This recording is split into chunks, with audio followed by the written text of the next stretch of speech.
आनंद चिन्मय सदुज्ज्वल विग्रहस्य गोविन्दमादिपुरुषं तमहं भजामि। राधे राधे भक्तों, भक्तमाल कथा में हम आज आपको श्री कर्माबाई जी की कथा सुनाने जा रहे हैं।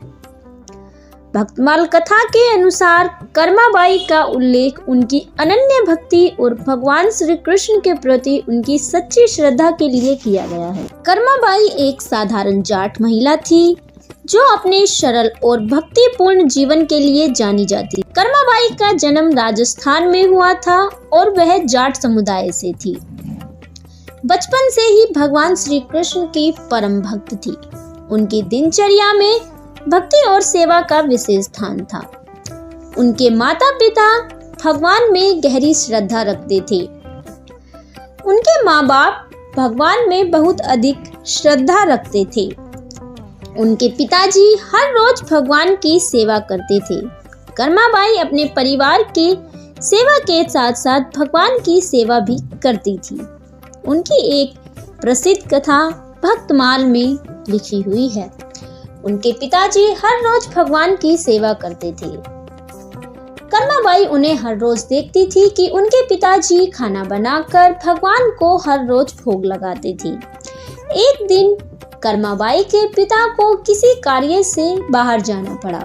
उन्होंने कर्माबाई से कहा कि बेटी, आज मैं किसी काम से बाहर जा रहा हूँ, तू भगवान का भोग लगा देना।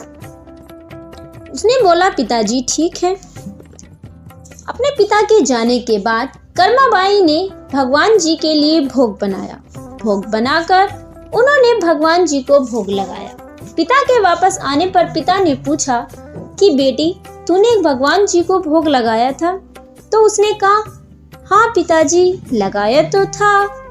पिताजी ने पूछा, तो कैसे लगाया था?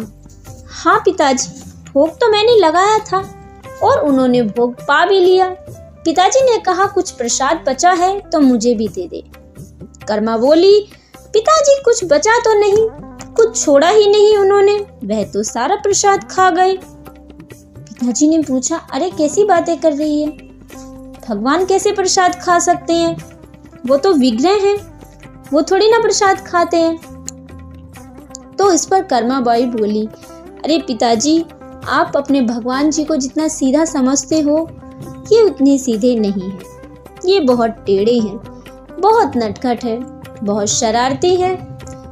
मैंने इतने प्यार से इनके लिए भोग बनाया, फिर इन्हें भोग लगाया, लेकिन ये है कि भोग पा ही नहीं रहे थे। बड़ी मिन्नतें की, बड़ी खुशामद की, तब भी भोग नहीं पा रहे थे। बहुत सारा घी भी डाल दिया, तब भी भोग नहीं लगा रहे थे। इतने प्यार से मना रही थी पर मान ही नहीं रहे थे। फिर मुझे बहुत गुस्सा आया और मैंने इन्हें धमकी दे डाली। मैंने इन्हें बोला कि अगर आपने भोग नहीं लगाया तो मैं इसी समय आपके सामने अपने प्राण त्याग दूंगी। बस इतना ही बोला था कि पीछे से मेरी चूंदड़ खींच ली और भोग को पाना शुरू कर दिया। लेकिन इन्हें भोग पाना भी नहीं आता। आधा खा रहे थे, आधा गिरा रहे थे। शायद आपने इनकी आदत ज्यादा खराब कर दी है, इसीलिए फिर मैंने इन्हें अपने हाथों से भोग पवाया। ये देखिए, मेरे हाथों में भी उनके दांत का निशान है। बहुत नटखट हैं आपके भगवान, खाते खाते मेरी उंगलियों पर भी निशान डाल दिए। कर्माबाई के पिता सुनकर यह सब आश्चर्यचकित रह गए। उन्होंने कहा कि बेटी, क्या तू सच कह रही है? वह बोली, हाँ पिताजी, मैं सच कह रही हूँ। मैं आपसे भला झूठ क्यों कहूँगी? आप भी तो रोज भगवान जी को भोग पवाते हैं, तो आपको तो ये पता ही होगा कि ये कैसे भोग पाते हैं। उन्होंने अपनी बेटी के पांव पकड़ लिए और पांव पकड़कर रोने लगे।